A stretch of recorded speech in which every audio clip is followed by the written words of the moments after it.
I describe myself as a, firstly, messenger of Indian ancient thought.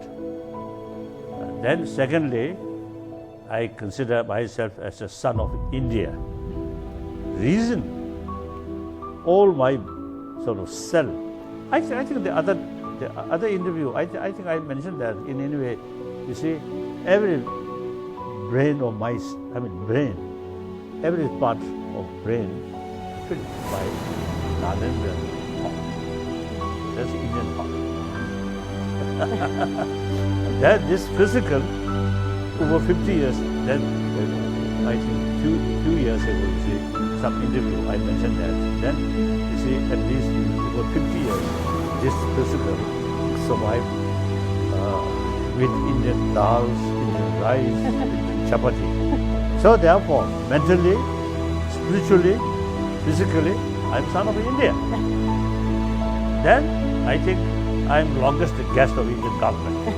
So therefore, you see, I do have this serious concern for this country. But overall, small sort of pockets here and there, some problems as a human being. Sometimes I used to telling people, India, over 1 billion populated nation, some mischievous people must be there. Without that, then Indian, not human being, but God. So we are human beings. So some mischievous people always there.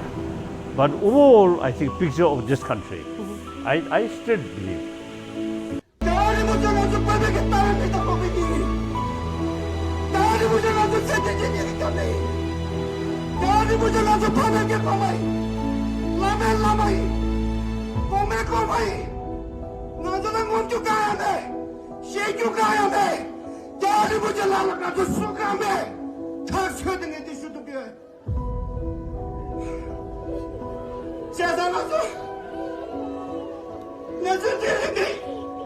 Don't